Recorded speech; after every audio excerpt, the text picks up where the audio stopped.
আপনি কোনো চিন্তা করবেন না, ওটা ফাইনাল হয়ে যাবে ইনশাল্লাহ। ঠিক আছে, একটা কফি দিবে।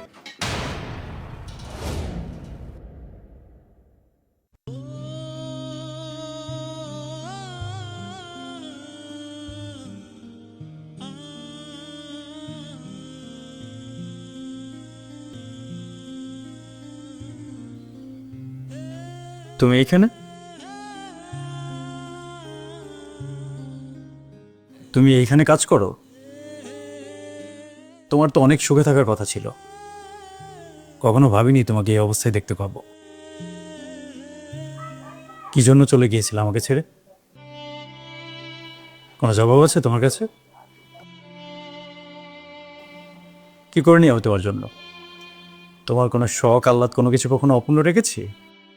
তারপরও তুমি আমাকে ছেড়ে চলে গেলে। যাওয়ার আগে অন্তত একটাবার বলে যাওনি আমার দোষটা কোথায়। গত 5টা বছরে আমি তোমাকে পাগলের মতো খুঁজেছি, কিন্তু তোমাকে আমি কোথাও খুঁজে পাইনি। আচ্ছা, কি দোষ ছিল আমার বলতে পারো? আমি তোমার সাথে অনেক বড় অন্যায় করে ফেলেছি, কিন্তু তোমার সাথে যে অন্যায় করেছি তার চেয়ে অনেক বেশি শাস্তি আমি এখন পাচ্ছি। শাস্তি পাচ্ছ? হ্যাঁ, সেটা তো তোমার পাওয়ারই ছিল। তুমি জানো, তোমাকে ছেড়ে যেদিন আমি চলে এসেছি তারপরে আমার সাথে কি হয়েছে? না, আমি জানতে চাই না তো। তোমার বিষয়ে কোনো কিছু আমার জানার কোনো ইচ্ছে নেই। তোমার জানার অধিকার রয়েছে। আমি তোমাকে কষ্ট দিয়েছি, দুঃখ দিয়েছি, ঠকিয়েছি। যে সুখের আশায় আমি তোমাকে ছেড়ে এসেছিলাম সেই সুখ আমার কখনোই হয়নি। আমি যে কিভাবে এত বড় ভুলটা করে ফেললাম আমি নিজেও বুঝতে পারি। যখন তুমি অফিসের কাজে ব্যস্ত থাকতা তখন আমি বোকার মতো অন্য কারোর সাথে কথা বলতাম। ওই ছেলেটা আমাকে অনেক স্বপ্ন দেখিয়েছে, কিন্তু যখন স্বপ্ন পূরণের সময় এসেছে তখন সে আমাকে রেখে পালিয়ে গিয়েছে।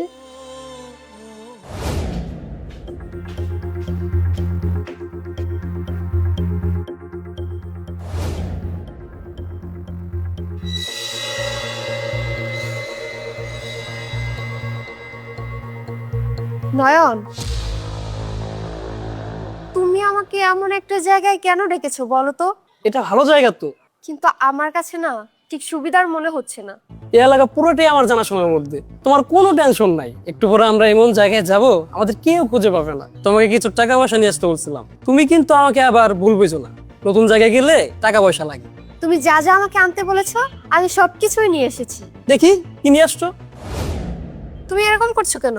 এই এলাকাতে চোর ছিনতাইকারী অনেক বেশি, যদি তোমার কাছ থেকে টান দিয়ে কেউ একটা নিয়ে যায় কি একটা বিপদ হবে বলো তো। আচ্ছা ঠিক আছে, তোমার কাছেই রাখো।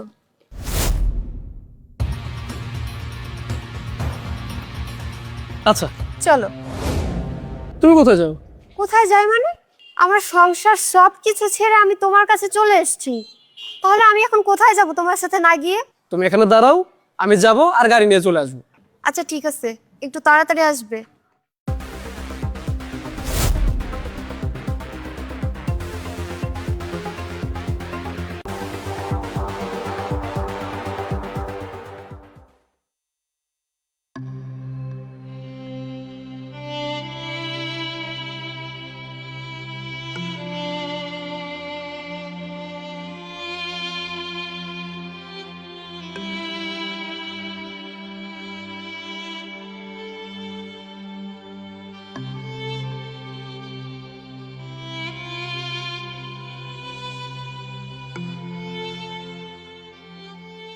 স্বপ্ন দেখানোটা অনেক সোজা, কিন্তু সেটা পূরণ করা হয়তো ততটাও সোজা না।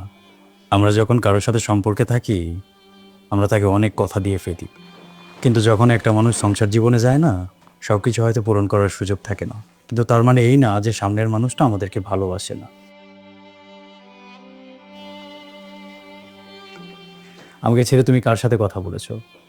হয়তো এমন কোনো ছেলের সাথে যে এখনো বাবার হোটেলে খায়, যে সারাদিন ঘুরে বেড়াতো আর তোমাকে নানান ধরনের স্বপ্ন দেখাতো। আর আমি সারাদিন খেটে বেড়াতাম শুধু তোমাকে সুখে রাখার জন্য। হয়তো সেই ছেলের মতো আমি তোমাকে মিষ্টি মিষ্টি কথা বলতে পারতাম না। যাদের কাঁধে আমাদের দায়িত্ব থাকে তাদের ভালোবাসাটাও অন্যরকম হয়। যে ছেলেটা কিনা তোমাকে এত সুন্দর সুন্দর মিষ্টি কথা বলেছে, তার কাঁধে একবার তোমার দায়িত্বটা দিয়ে দেখতে, তার তোমার প্রতি কত ভালোবাসা আছে তখনই বোঝা যেত। আর আমার মনে হয় তুমি সেটা বুঝতে পেরেছো। আমি যখন আমার ভুল বুঝতে পেরেছিলাম তখন অনেক দেরি হয়ে গিয়েছে, আমার ফিরে যাবার কোনো পথ ছিল না।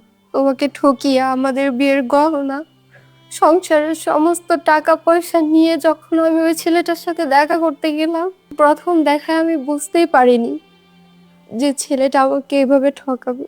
যে ঠকায় সে নিজেও একদিন ঠকে। অপেক্ষাটা শুধু সময়ের। দোয়া করি তুমি অনেক সুখে থাকো।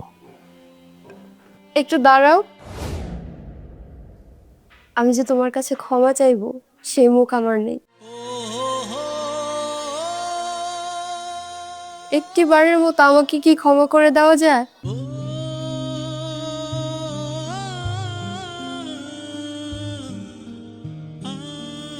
না,